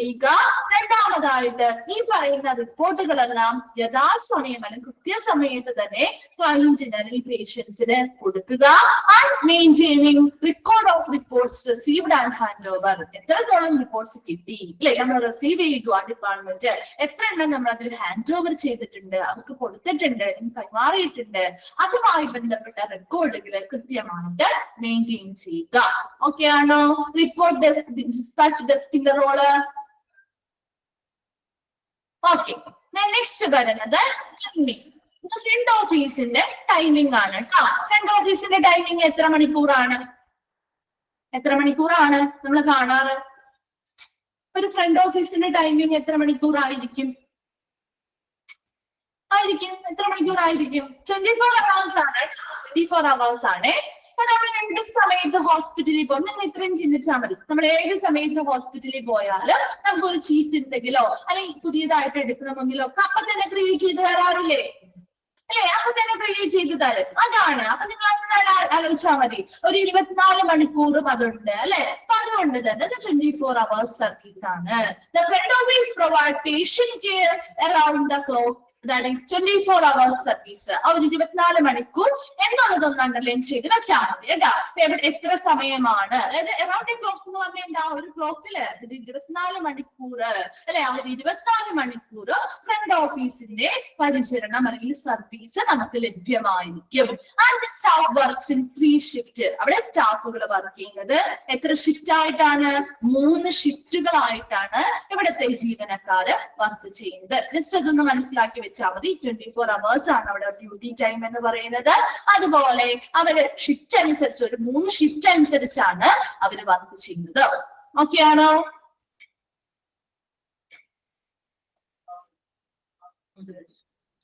ഓക്കെ. അപ്പൊ ഇത്രയും കാര്യങ്ങൾ നമ്മുടെ ഒരു ജനറൽ ആയിട്ട് അവിടുത്തെ റോളും കാര്യങ്ങളും ഒക്കെ പറഞ്ഞു. ഇനി നമ്മൾ നെക്സ്റ്റ് വരാൻ പോകുന്നത് ഹോസ്പിറ്റൽ ഫ്രണ്ട് ഡെസ്ക് എക്സിക്യൂട്ടീവ് അല്ലെങ്കിൽ ഹോസ്പിറ്റൽ റിസപ്ഷനിസ്റ്റിനെ കുറിച്ചുള്ള കാര്യങ്ങളാണ്. അപ്പൊ അത് കുറച്ച് കാര്യങ്ങൾ അധികം ഉണ്ട്. അവരെ കുറിച്ച് കുറച്ച് ഡീറ്റെയിൽ ആയിട്ട് നമുക്ക് പഠിക്കാനുണ്ട്. അവരുടെ ഡ്യൂട്ടീസ്, ജോബ്, റെസ്പോൺസിബിലിറ്റീസ് മുതലായിട്ടുള്ള കുറച്ച് പോയിന്റ്സ്. നമുക്ക് ആദ്യത്തെ ആ ഒരു പാരഗ്രാഫ് നോക്കാം. ഹോസ്പിറ്റൽ ഫ്രണ്ട് ഡെസ്ക് എക്സിക്യൂട്ടീവ് അല്ലെങ്കിൽ ഹോസ്പിറ്റൽ റിസപ്ഷനിസ്റ്റ്. 2 പേരും നിങ്ങൾ നോട്ട് ചെയ്ത് വെക്കണം കേട്ടോ. ഇവരറിയപ്പെടുന്ന മറ്റു പേരുകൾ ഏതൊക്കെയാണ്, അല്ലെങ്കിൽ ഇവരെ മറ്റെന്ത് പേരിൽ നമുക്ക് വിളിക്കാം എന്ന രീതിയിലുള്ള ക്വസ്റ്റ്യൻസ് വരാൻ സാധ്യതയുണ്ട്. ഇതിൽ നിന്ന് 24 hours 3 ഷിഫ്റ്റുകളിലാണ് ഡ്യൂട്ടി ചെയ്യുന്നത് എന്ന രീതിയിൽ വരാം. അല്ലെങ്കിൽ ഇവിടെ വരുമ്പോ അവരുടെ റോളുകളിൽ ഉൾപ്പെടാത്തത് ഏത്, ഉൾപ്പെടുന്നത് ഏത്, അങ്ങനെ രീതിയിൽ ചോദിക്കാം കേട്ടോ. ഇത് അങ്ങോട്ടും ഇങ്ങോട്ടും ഒക്കെ മിക്സ് ആൻഡ് മാച്ച് ചെയ്ത് തന്നിട്ട് ഉൾപ്പെടുന്നത് ഏതാണ്, ഉൾപ്പെടാത്തത് ഏതാണ് നിങ്ങൾ 3 ഡിവൈഡ് ചെയ്തിട്ടുണ്ടല്ലോ. അതെന്തെങ്കിലും വെച്ച് നിങ്ങൾ ഒന്ന് കണക്ട് ചെയ്ത് പഠിച്ചാൽ ഒരിക്കലും മറന്നു പോകില്ല കേട്ടോ. നെക്സ്റ്റ് നമ്മള് മെയിൻ ഭാഗത്തേക്ക് വരുന്നു. ഹോസ്പിറ്റൽ ഫ്രണ്ട് ഡെസ്ക് എക്സിക്യൂട്ടീവ് അല്ലെങ്കിൽ ഹോസ്പിറ്റൽ റിസപ്ഷനിസ്റ്റിന്റെ കാര്യങ്ങളെ കുറിച്ചുള്ള ഡീറ്റെയിൽസ് ആണ് ആദ്യത്തെ ഒരു പാരഗ്രാഫിൽ പറയുന്നത്. നോക്കിയേ, hospital front office executive is a person who works in the hospital front office and manages various tasks. നമുക്കറിയാവുന്ന കാര്യം അല്ലെ? ഒരു ഹോസ്പിറ്റൽ ഫ്രണ്ട് ഓഫീസ് എക്സിക്യൂട്ടീവ് എന്ന് പറഞ്ഞ ഒരു വ്യക്തിയാണ് അല്ലെ? അവരെവിടെയാ വർക്ക് ചെയ്യുന്നത്? ഏത് ഡിപ്പാർട്ട്മെന്റിലാണ് വർക്ക് ചെയ്യുന്നത്? ഹോസ്പിറ്റൽ ഫ്രണ്ട് ഓഫീസ് എക്സിക്യൂട്ടീവ് എന്ന് പറയുന്ന പേരില് അല്ലെങ്കിൽ റിസപ്ഷനിസ്റ്റ് എന്ന് ചോദിച്ചാലും അവർ ഏത് ഡിപ്പാർട്ട്മെന്റിലെ, ഹോസ്പിറ്റലിലെ ഏത് ഡിപ്പാർട്ട്മെന്റിലാണ് വർക്ക് ചെയ്യുന്നത്? ചോദിക്കാലോ, ഏത് ഡിപ്പാർട്ട്മെന്റിലാണ് വർക്ക് ചെയ്യുന്നത്? എന്താണ് റിപ്ലൈ ചെയ്യാത്തേ? ഫ്രണ്ട് ഓഫീസ് ഡിപ്പാർട്ട്മെന്റ് അല്ലെ? ആ പേരിൽ നിന്ന് തന്നെ അറിയാം. ഒരു റിസപ്ഷനിസ്റ്റ് എന്ന് ചോദിച്ചാലും നമുക്ക് അറിയാവുന്ന കാര്യമാണ് അല്ലെ? അവിടെ വർക്ക് ചെയ്യുന്നത് ഹോസ്പിറ്റലിലെ ഫ്രണ്ട് ഓഫീസിലാണ്. ഓക്കെ ആണല്ലോ? Various tasks. അവർ പലതരത്തിലുള്ള ജോലികൾ അവർ കൈകാര്യം ചെയ്യുന്നുണ്ട് അല്ലെ? അവിടെ ഒറ്റ ജോലിയൊന്നും ആയിരിക്കില്ല. അവർക്ക് പല രീതിയിലുള്ള പലതരത്തിലുള്ള ജോലികൾ ഈ പറയുന്ന ഹോസ്പിറ്റൽ ഫ്രണ്ട് ഓഫീസ് എക്സിക്യൂട്ടീവ് അല്ലെങ്കിൽ ഒരു റിസപ്ഷനിസ്റ്റ് കൈകാര്യം ചെയ്യുന്നുണ്ട്. അപ്പൊ അതൊന്ന് ഫസ്റ്റ് സെന്റൻസ് ഒന്ന് അണ്ടർലൈൻ ചെയ്തിട്ടുണ്ട്. Then he or she is responsible for basic clerical tasks such as answering phones, greeting patients and visitors, and scheduling appointments in a professional and timely manner. നമ്മൾ പറഞ്ഞ കാര്യങ്ങൾ തന്നെയാ പറയുന്നേ. ഹി ഓർ ഷീ ആരാണ്? ഈ front desk executive അല്ലെങ്കിൽ receptionist അതിന്റെ ഉത്തരവാദിത്തമുള്ളവരായിരിക്കും. അല്ലെങ്കിൽ റെസ്പോൺസിബിൾ ഫോർ എന്തിനൊക്കെയാണ് അവർക്ക് ഉത്തരവാദിത്തം ഉണ്ടായിരിക്കുക? For basic clerical task. Basic അല്ലെങ്കിൽ അടിസ്ഥാനപരമായിട്ടുള്ള ക്ലറിക്കൽ ടാസ്കുകൾ. അതായത് ആൻസറിങ് ഫോൺസ്. ഇപ്പൊ ഒരു കോൾ വരുമ്പോ, ഫോൺ വരുമ്പോ അതിന് ആൻസർ ചെയ്ത് അല്ലെങ്കിൽ മറുപടികൾ കൊടുക്കുക അല്ലെ? Greeting patients and visitors. വരുന്ന പേഷ്യൻസിനും വിസിറ്റേഴ്സ് അല്ലെങ്കിൽ സന്ദർശകരൊക്കെ ഉപചാരപൂർവ്വം സ്വീകരിക്കുക. ആൻഡ് ഷെഡ്യൂളിംഗ് അപ്പോയിന്റ്മെന്റ്സ് അല്ലെ? അപ്പോയിന്റ്മെന്റുകൾ ഷെഡ്യൂൾ ചെയ്ത് കൊടുക്കുക. ഇത് പ്രൊഫഷണൽ ആൻഡ് ടൈംലി മാനർ. വളരെ പ്രൊഫഷണലിസത്തോടു കൂടിയും വളരെ സമയബന്ധിതമായും ഈ പറയുന്ന പ്രവർത്തനങ്ങൾ ചെയ്തു കൊടുക്കുക. എന്തൊക്കെയായിരുന്നു? ഫോൺ കോളുകൾക്ക് മറുപടി കൊടുക്കുക, ആ വരുന്ന പേഷ്യൻസിനെയും വിസിറ്റേഴ്സിനെയും ഉപചാരപൂർവ്വം സ്വീകരിക്കുക. എന്താ? അപ്പോയിന്റ്മെന്റുകൾ കൃത്യസമയത്ത് സമയബന്ധിതമായും പ്രൊഫഷണലിസത്തോടു കൂടിയും ചെയ്തു കൊടുക്കുക. ഈ പറയുന്ന കാര്യങ്ങളെല്ലാം ആരുടെ റെസ്പോൺസിബിലിറ്റിയിൽ വരുന്നതാണ്? ഒരു ഹോസ്പിറ്റൽ റിസപ്ഷനിസ്റ്റ് അല്ലെങ്കിൽ ഒരു ഹോസ്പിറ്റൽ ഫ്രണ്ട് ഡെസ്ക് എക്സിക്യൂട്ടീവിന്റെ റെസ്പോൺസിബിലിറ്റിയിൽ വരുന്നതാണ്. അതൊന്ന് നോട്ട് ചെയ്യണം കേട്ടോ.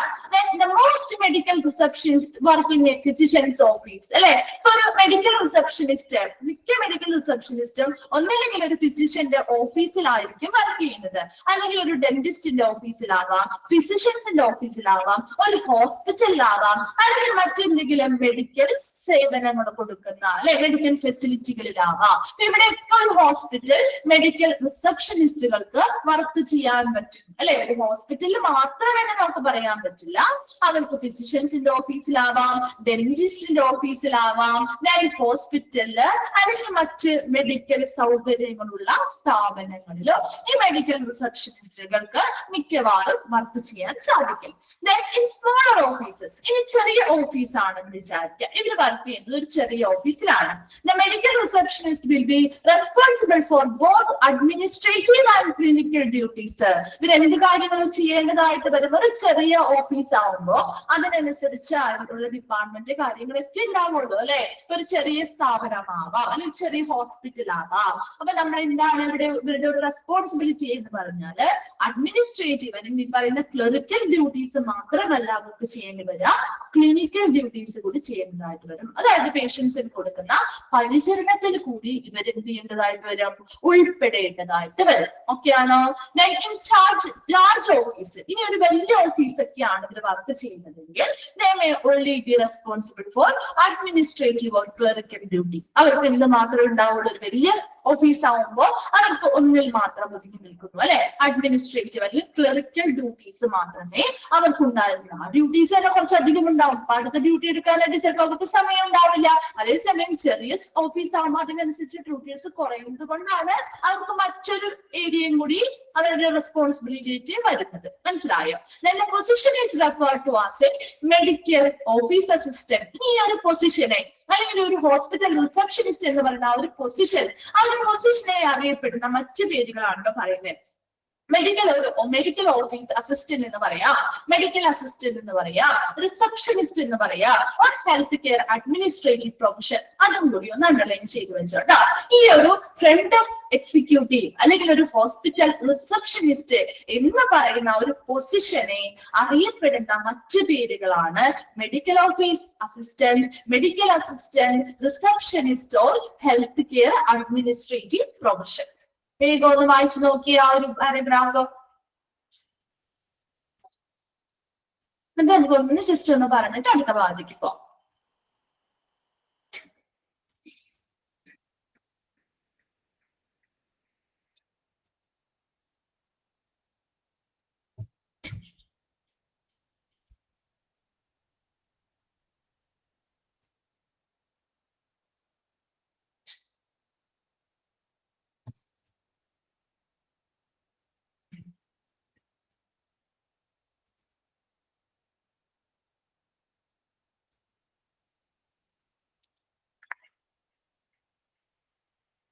ഓക്കെ, ഒന്ന് വേഗം ഒന്ന് നോക്കി നമുക്ക് നോക്കാം.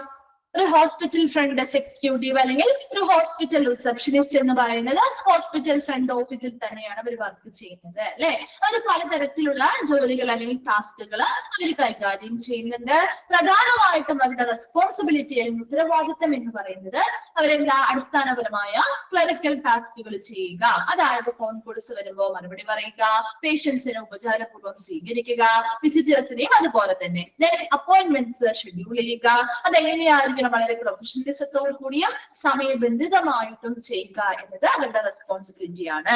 നെക്സ്റ്റ് പറഞ്ഞത് മിക്ക മെഡിക്കൽ റിസപ്ഷനിസ്റ്റുകൾക്കും നമുക്ക് ഫിസിഷ്യൻസിന്റെ ഓഫീസിലാവാം, ഡെന്റിസ്റ്റിന്റെ ഓഫീസില്, ഹോസ്പിറ്റലിൽ, മറ്റ് മെഡിക്കൽ ഫെസിലിറ്റി നൽകുന്ന സ്ഥാപനങ്ങളിലും വർക്ക് ചെയ്യാവുന്നതാണ്. ഇനി ഒരു ചെറിയ ഹോസ്പിറ്റൽ അല്ലെങ്കിൽ ചെറിയ ഓഫീസിലാണ് ഇവർ വർക്ക് ചെയ്യുന്നതെങ്കിൽ അവരുടെ ഉത്തരവാദിത്തങ്ങൾ എന്ന് പറയുന്നത് രണ്ടെണ്ണം വരും. ഒന്ന് അഡ്മിനിസ്ട്രേറ്റീവ് അല്ലെങ്കിൽ ക്ലറിക്കൽ ഡ്യൂട്ടിയും വരും, മറ്റൊന്ന് ക്ലിനിക്കൽ ഡ്യൂട്ടി വരും അല്ലെ. പേഷ്യൻസിന്റെ പരിചരണം അല്ലെങ്കിൽ കെയർ കൊടുക്കുന്ന ഏരിയയിലും കൂടി ഇതിൽ ഉൾപ്പെടേണ്ടതായിട്ടാണ്.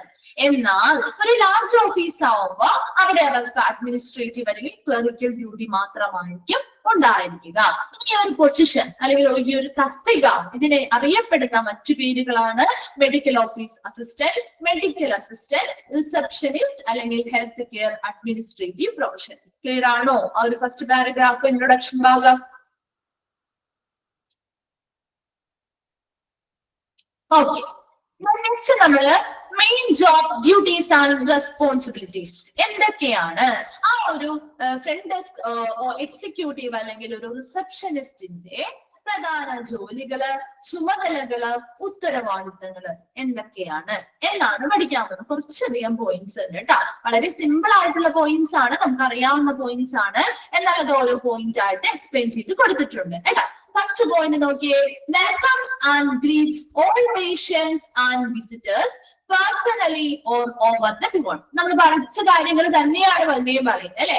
Welcomes and greets all patients and visitors, എല്ലാ ആ ഹോസ്പിറ്റലിലേക്ക് വരുന്ന എല്ലാ പേഷ്യൻസിനെയും വിസിറ്റേഴ്സിനെയും ശരിയായ രീതിയിൽ നമ്മൾ ഉപചാരപൂർവം അഭിവാദ്യം ചെയ്തുകൊണ്ട് അവരെ സ്വീകരിക്കുക അല്ലെ, അവരെ വെൽക്കം ചെയ്യുക. Personally or over the phone, നേരിട്ടോ അല്ലെങ്കിൽ ഫോൺ കോളിലൂടെയോ അല്ലെ. ഒരു ഫോൺ വിളിക്കുന്ന സമയത്താണെങ്കിൽ അവരോട് നല്ല രീതിയിൽ അതുപോലെ വെൽക്കം ചെയ്ത് പെരുമാറുക, നേരിട്ട് വരുമ്പോഴും അതുപോലെ തന്നെ പെരുമാറുക. ഓക്കെ അല്ലേ? First point. എന്തെങ്കിലും ഡൗട്ട് ഉണ്ടോ അതില്? ക്ലിയർ ആണ്, നമ്മൾ ഇപ്പോഴും പറഞ്ഞുകൊണ്ടിരിക്കുന്ന ഒരു കാര്യം തന്നെ അല്ലെ.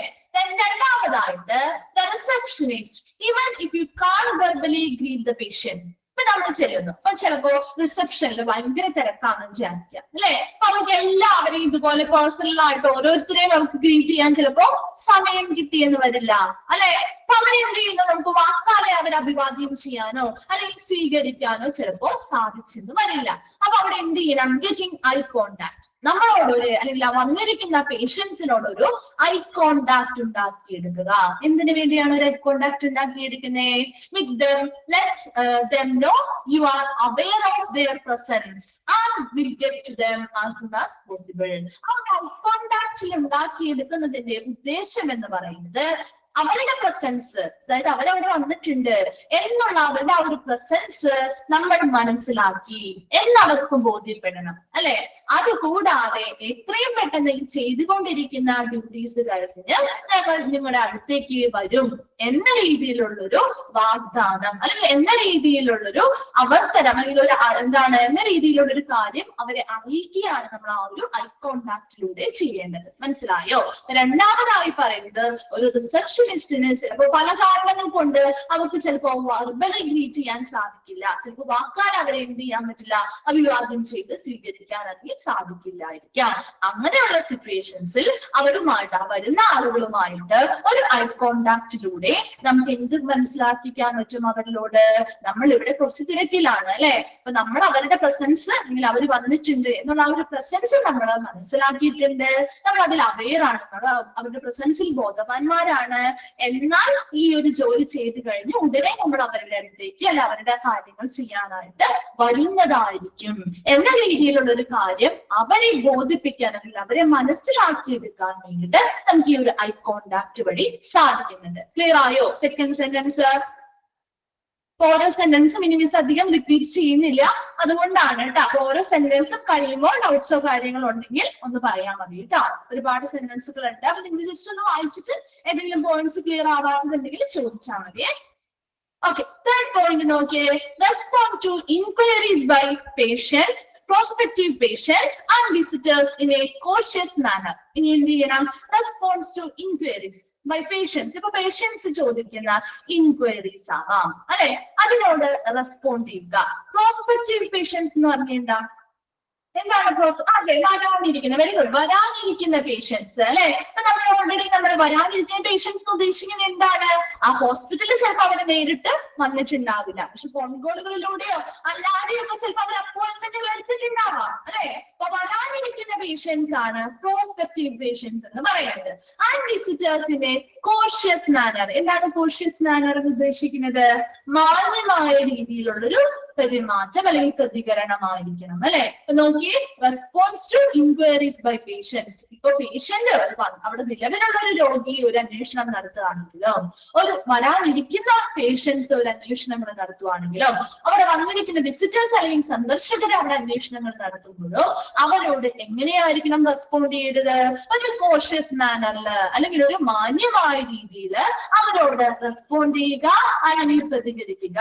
ആ 3 പോയിന്റ് വേഗം ഒന്ന് വായിച്ചു നോക്കിയിട്ട് അതിലേതെങ്കിലും റിപ്പീറ്റ് ചെയ്യണമെങ്കിൽ ഒന്ന് പറയാം. ടെൻഷൻ എടുത്ത്.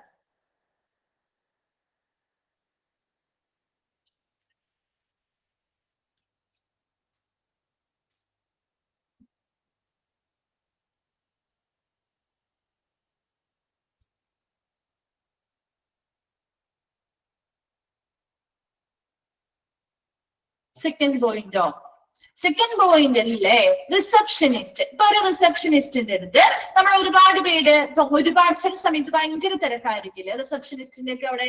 ആ സമയത്ത് അവർക്ക് എല്ലാവരെയും ഗ്രീറ്റ് ചെയ്യുക, അവരെല്ലാവരെയും നല്ല രീതിയിൽ സ്വീകരിക്കുക, നല്ല രീതിയിൽ വെൽക്കം ചെയ്യുക, ഗുഡ് മോർണിംഗ് ഗുഡ് ആഫ്റ്റർനൂൺ ഒക്കെ പറഞ്ഞ് ചെയ്യാന്ന് പറയുന്നത് ബുദ്ധിമുട്ടായിരിക്കും അല്ലെ.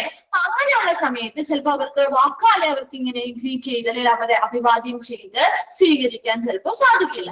എന്നാൽ പോലും ആ സമയത്ത് പുതിയതായിട്ട് വരുന്നവരോട് ഇവരൊരു ഐ കോണ്ടാക്ട് ഉണ്ടാക്കിയെടുക്കാൻ.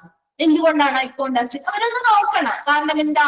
അവരുടെ ആ ഒരു പ്രസൻസ് ഇവരറിഞ്ഞിട്ടുണ്ട് അല്ലെ. ഇവിടെ ഇരിക്കുന്ന ആ വർക്ക് ചെയ്യുന്ന ആളുകൾ അവരുടെ പ്രസൻസ് അറിഞ്ഞിട്ടുണ്ട് എന്ന് അവരെ ബോധ്യപ്പെടുത്തണം. അതിലൂടെ എന്താ ചെയ്യുന്നത്? അവരവിടെ വന്നിട്ടുണ്ടെന്ന് ഞങ്ങൾക്ക് മനസ്സിലായി, ഞങ്ങൾ ഉടനെ ഞങ്ങൾ ഈ വർക്കുകൾ ചെയ്ത് നിങ്ങളുടെ അടുത്തേക്ക് വരുന്നതാണ് എന്ന് അവർക്കൊരു ബോധ്യപ്പെടാൻ വേണ്ടിയിട്ടാണ് ഒരു ഐ കോണ്ടാക്ട് ഉണ്ടാക്കിയെടുക്കുന്നത്. മനസ്സിലായോ? സെക്കൻഡ് പോയിന്റ് ക്ലിയർ ആയോ? ഓക്കെ. അപ്പൊ നെക്സ്റ്റ് നമ്മള് അടുത്ത പോയിന്റിലേക്ക് പോവാണ്. Register new patients according to established protocols. എന്താ? അവിടെ എസ്റ്റാബ്ലിഷ് ചെയ്ത അല്ലെങ്കിൽ സ്ഥാപിതമായിട്ടുള്ള പ്രോട്ടോകോൾസ് അനുസരിച്ച് ഓരോ പേഷ്യൻസിനെയും എങ്ങനെയാണ് രജിസ്റ്റർ ചെയ്യേണ്ടത്, എങ്ങനെയാണ് അവിടെ അഡ്മിഷൻ എടുക്കേണ്ടത് എന്നതിനെ കുറിച്ചുള്ള ഒരു പ്രോട്ടോകോൾസ് കൃത്യമായിട്ട് ഓരോ ഡിപ്പാർട്ട്മെന്റുകൾക്കും ഉണ്ടായിരിക്കും. അപ്പൊ ആ ഒരു ഡിപ്പാർട്ട്മെന്റിൽ സ്ഥാപിച്ചിട്ടുള്ള ആ പ്രോട്ടോകോൾസ് അനുസരിച്ച് പുതിയ പേഷ്യൻസിന് എന്ത് ചെയ്യണം? കൃത്യമായിട്ട് രജിസ്റ്റർ ചെയ്യണം അല്ലെ. രജിസ്റ്റർ ചെയ്ത് കൊടുക്കണം. Register new patients and update existing patient demographics by collecting detailed patient information that includes personal and financial information. ഇനി എന്ത് ചെയ്യണം? രജിസ്റ്റർ ന്യൂ പേഷ്യൻസ്, പുതിയതായി വരുന്ന പേഷ്യൻസിനെ രജിസ്റ്റർ ചെയ്യണം. And update existing patient demographics. അവിടെ നിലവിലുള്ള പേഷ്യൻസിന്റെ ജനസംഖ്യാശാസ്ത്രം, എത്ര പേഷ്യൻസ് ആണ് അവിടെ നിലവിൽ എക്സിസ്റ്റ് ആയിട്ടുള്ളത്, ആ പേഷ്യൻസുമായി ബന്ധപ്പെട്ട് by collecting detailed patient information, അവരുടെ ഓരോരുത്തരുടെയും ഡീറ്റെയിൽഡ് ആയിട്ടുള്ള പേഷ്യന്റ് ഇൻഫർമേഷൻസ് കളക്ട് ചെയ്യുക. ദാറ്റ് ഇൻക്ലൂഡ് എന്തൊക്കെ കാര്യങ്ങളായിരിക്കും ആ ഇൻഫർമേഷൻ ഉൾപ്പെടുന്നത്? പേഴ്സണൽ ആൻഡ് ഫിനാൻഷ്യൽ ഇൻഫർമേഷൻ, അവരുടെ വ്യക്തിപരമായിട്ടുള്ള ഡേറ്റാസ് ഉണ്ടാവും. ഫിനാൻഷ്യൽ ഇൻഫർമേഷൻസ്, അവരുടെ ട്രീറ്റ്മെന്റും കാര്യങ്ങളുമായി ബന്ധപ്പെട്ട സാമ്പത്തികപരമായിട്ടുള്ള ഇൻഫർമേഷൻസ് മുതലായിട്ടുള്ള ഡീറ്റെയിൽഡ് ആയിട്ടുള്ള പേഷ്യന്റ് ഇൻഫർമേഷൻസ് കളക്ട് ചെയ്യുക, അപ്ഡേറ്റ് ചെയ്യുക. 2 കാര്യങ്ങളാണ് പറയുന്നത്. രജിസ്റ്റർ ന്യൂ പേഷ്യൻസ്, പുതിയതായിട്ട് വരുന്ന പേഷ്യൻസ് നമുക്ക് അവിടെ ഇതില്ല. ആ പേഷ്യന്റിനെ കുറിച്ച് വേറെ വല്ല ഇൻഫർമേഷൻസും അവിടെ ഓൾറെഡി ഉണ്ടോ? ഇല്ല. പുതിയതായിട്ട് ഒന്ന് രജിസ്റ്റർ ചെയ്യുന്നല്ലേ ഉള്ളൂ. അപ്പോഴാണ് നിങ്ങൾ ഇൻഫർമേഷൻ കൊടുക്കുന്നത് അല്ലെ. അതേസമയം അവിടെ എക്സിസ്റ്റിംഗ് ആയിട്ടുള്ള, അവിടെ നിലവിലെ പേഷ്യന്റ് ആയിട്ടുള്ള രോഗികളായിട്ടുള്ള ആളുകളുടെ ജനസംഖ്യാശാസ്ത്രം അല്ലെ, അതാണ് ഡെമോഗ്രാഫിക്സ് എന്ന് പറഞ്ഞു കഴിഞ്ഞാല് അവിടുത്തെ ആ ഒരു ജനസംഖ്യ, ആ ഒരു പേഷ്യന്റ് എത്രയുണ്ട്, അവരുമായി ബന്ധപ്പെട്ട കാര്യങ്ങൾ. ഓരോ പേഷ്യൻസിനും അവരുടേതായ മെഡിക്കൽ ഹിസ്റ്ററി ചാർട്ട് കാര്യങ്ങളൊക്കെ ഉണ്ടാവുമല്ലോ. അപ്പൊ അതുമായി ബന്ധപ്പെട്ട എല്ലാ കാര്യങ്ങളും കൃത്യമായിട്ട് കളക്ട് ചെയ്യണം. അതായത് അതിൽ എന്തൊക്കെ ഡീറ്റെയിൽഡ് ആയിട്ടുള്ള കാര്യങ്ങൾ ഉണ്ടാവും? പേഷ്യൻസിന്റെ ഇൻഫർമേഷൻസ്, എന്തൊക്കെയുള്ള ഇൻഫർമേഷൻസ്? ആ പേഴ്സണൽ ഇൻഫർമേഷൻസും ഫിനാൻഷ്യൽ ഇൻഫർമേഷൻസും മുതലായവ അടങ്ങിയിട്ടുള്ള ആ ഡീറ്റെയിൽഡ് ആയിട്ടുള്ള ഇൻഫർമേഷൻസ് കളക്ട് ചെയ്ത് അപ്ഡേറ്റ് ചെയ്യുക. അപ്പൊ ഇവിടെ പല സമയങ്ങളിൽ ഇപ്പൊ ട്രീറ്റ്മെന്റുകൾ, ഒരാളിപ്പോ ഒരു ട്രീറ്റ്മെന്റ് എടുത്തു, അപ്പൊ അതിന് വേണ്ടി ചിലപ്പോൾ കുറച്ച് എന്താണ് തുക അവർക്ക് ചിലപ്പോൾ ചിലവായിട്ടുണ്ടാവും. അപ്പൊ അവരുടെ ഫിനാൻഷ്യൽ ഇൻഫർമേഷനിൽ മാറ്റം വന്നില്ലേ? അപ്പൊ അതിനനുസരിച്ച് അവരുടെ ഓരോ ട്രീറ്റ്മെന്റും കാര്യങ്ങളും ചെയ്യുന്നതിനനുസരിച്ച് അത് അപ് ടു ഡേറ്റ് ആയിട്ട് നിലനിർത്തുക. അവിടെ നിലവിലുള്ള പേഷ്യൻസിന്റെ ഡീറ്റെയിൽസ് അല്ലെങ്കിൽ ഇൻഫർമേഷൻസ് ആണ് അപ് ടു ഡേറ്റ് ആയിട്ട് നിലനിർത്തേണ്ടത്. എന്നാൽ പുതിയതായിട്ട് വരുന്ന പേഷ്യൻസ് ആകുമ്പോൾ അവരെ ആദ്യമായിട്ട് നമ്മൾ രജിസ്റ്റർ ചെയ്യാണ് ചെയ്യുന്നത്. ക്ലിയർ ആയോ? സെക്കൻഡ് പോയിന്റ് മനസ്സിലായോ? ഓക്കെ. Then third one നോക്കിയേ, assist patients to complete all necessary forms and documentation including medical insurance. അത്രയും പോയിന്റ് വരെ നിൽക്കാം നമുക്ക് കേട്ടോ. assist patients, അതായത് ഇപ്പൊ നമ്മൾ അവിടെ വരുന്ന സമയത്ത് അവർ കുറെ ഫോം തരാറില്ലേ, രജിസ്റ്റർ ചെയ്യാനൊക്കെ വരുന്ന സമയത്ത് ഫോം തരാറില്ലേ? തരാറുണ്ട് അല്ലെ? എല്ലാ ആവശ്യമായിട്ടുള്ള എല്ലാ ഫോമുകളും ഡോക്യുമെന്റ്സും ഒക്കെ കൃത്യമായിട്ട് എന്ത് ചെയ്യണം, പൂർണ്ണമായിട്ട് കംപ്ലീറ്റ് ചെയ്യണം. അതിനു വേണ്ടിയിട്ടുള്ള സഹായങ്ങള് ആ പേഷ്യൻസിന് ഇവർ ചെയ്തു കൊടുക്കണം. അപ്പൊ നമുക്കറിയില്ല, ചില ഫില്ല് ചെയ്യാനായിട്ട് ചില ഭാഗങ്ങൾ നമുക്ക് മനസ്സിലാവുന്നില്ലെങ്കിൽ ഇവരോട് ചോദിച്ചാൽ അവർ നമ്മളെ സഹായിക്കണം. അപ്പൊ അതിനനുസരിച്ച് അവർ പറയുന്ന രീതിയിൽ ചിലപ്പോൾ ഇൻക്ലൂഡിംഗ് മെഡിക്കൽ ഇൻഷുറൻസ്, ചില ആളുകൾക്ക് മെഡിക്കൽ ഇൻഷുറൻസുമായി ബന്ധപ്പെട്ട കാര്യങ്ങള് ഇവർ ഹോസ്പിറ്റലിൽ വരുമ്പോൾ ആവശ്യമായിട്ട് വരും അല്ലെ. ചിലർക്ക് ക്ലെയിം ഒക്കെ ഉള്ള ആളുകളുണ്ടാവും, അപ്പൊ അവർക്ക് പൈസയൊന്നും കൊടുക്കേണ്ടതായിട്ട് വരില്ല. അതിനുവേണ്ടി അതിൻ്റെതായ ഫോമും കാര്യങ്ങളൊക്കെ ഉണ്ടാവും. അങ്ങനെയുള്ള കാര്യങ്ങളൊക്കെ ഉൾപ്പെടുത്തിക്കൊണ്ടുള്ള എല്ലാ ആവശ്യമായിട്ടുള്ള ഫോമുകളും ഡോക്യുമെന്റ്സും കൃത്യമായിട്ട് പൂർണ്ണമായിട്ടും കംപ്ലീറ്റ് ചെയ്യുക അല്ലെങ്കിൽ പൂർത്തീകരിക്കാൻ വേണ്ടിയിട്ടുള്ള പേഷ്യൻസിനുള്ള സഹായങ്ങൾ ഇവര് ചെയ്തു കൊടുക്കുക. ഒരു 3 പോയിന്റ്സ് ആണ് നമ്മൾ പറഞ്ഞിരിക്കുന്നത്. ആ 3 പോയിന്റ്സും ക്ലിയർ ആണോ? അടുത്ത പേജിലേക്ക് വന്നതാണ് കേട്ടോ മിസ് പറയുന്നത്. ക്ലിയർ ആണോ? ഓക്കെ, നമുക്ക് ബാക്കി നമുക്ക് നെക്സ്റ്റ് ക്ലാസ്സിൽ എടുക്കാം കേട്ടോ. Thank you.